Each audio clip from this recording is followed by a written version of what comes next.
বাংলা রচনা। রচনার নাম আমার প্রিয় বই।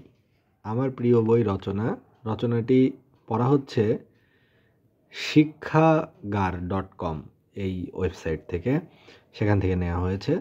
তো এর ভূমিকায় বলা হচ্ছে যে জ্ঞান অর্জনের অন্যতম প্রধান মাধ্যম হচ্ছে বই।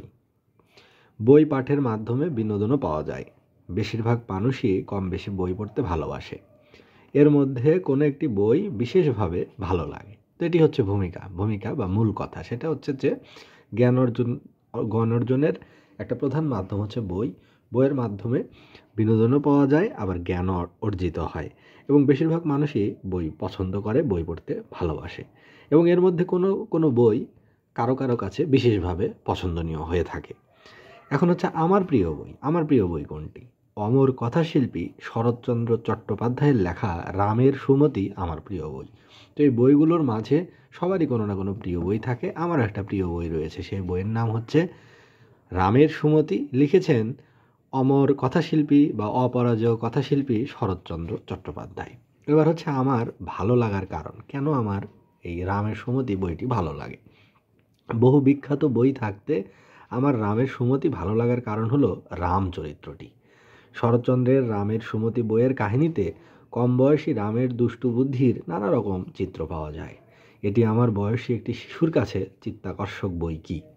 মা বাবা হারা রাম বৌদির স্নেহে বেড়ে উঠেছিল। সেই বৌদির অসুখের সময় নীলমণি ডাক্তার আসতে না চাইলে রাম তাকে আমবাগান নষ্ট করে দেওয়ার হুমকি দেয়। এতে ডাক্তার আসতে বাধ্য হন। পুরোটা বই জুড়ে রাম এ ধরনের কাণ্ড করেছে। রাম কিন্তু উচ্ছৃঙ্খল নয়, অত্যাচারীকে শায়েস্তা করার জন্যই সে এসব করে। নীলমণি ডাক্তার কিপ্টে, অত্যাচারী ও ফাঁকিবাজ হিসেবেই গ্রামে কুখ্যাত ছিল। রামের বুদ্ধি খাটিয়ে কাজ করার বিষয়টি আমার খুব ভালো লাগে। আমার নিজের তা করার শক্তি বা সাহস নেই। এজন্যই রামচরিত্রটির প্রতি আমার একটি বিশেষ আকর্ষণ আছে। তাই এ বইটি আমার কাছে এত প্রিয়। তো এখান থেকে শিক্ষণীয় বিষয় রয়েছে। শিক্ষণীয় বিষয়টা হচ্ছে যে রামের সুমতি বইটি থেকে আমি অন্যায়ের বিরুদ্ধে প্রতিবাদের বিষয়টি শিখতে পেরেছি। এছাড়া মানবিকতা প্রদর্শন এবং বুদ্ধি খাটিয়ে সমস্যা সমাধানের শিক্ষাও এখানে পাই। এবার আসা যাক উপসংহারে বা শেষ কথায় বলা হচ্ছে রামের সুমতি পড়তে বসলে একেবারে শেষ না করে ওঠা যায় না। এ বইটি একাধারে শিক্ষা ও আনন্দের দারুণ উৎস। রামের সুমতি পড়ে আমি সত্যিই অপরিসীম আনন্দ পেয়েছি। অর্থাৎ এখানে যে রচনাটি, যা আমার প্রিয় বই, তো এখানে বলা হচ্ছে যে রামের সুমতি হচ্ছে আমার প্রিয় বই, যেটা লিখেছেন অপরাজেয় কথাশিল্পী শরৎচন্দ্র চট্টোপাধ্যায়। তো সেখানে বলা হচ্ছে যে এই বইটি আমার কাছে বিশেষ ভালো লাগে। এর কারণ হলো বইটি আমার কাছে প্রিয় রাম চরিত্রটির জন্য। তো কম বয়সী একটি ছেলের দুষ্ট বুদ্ধি এবং তার যে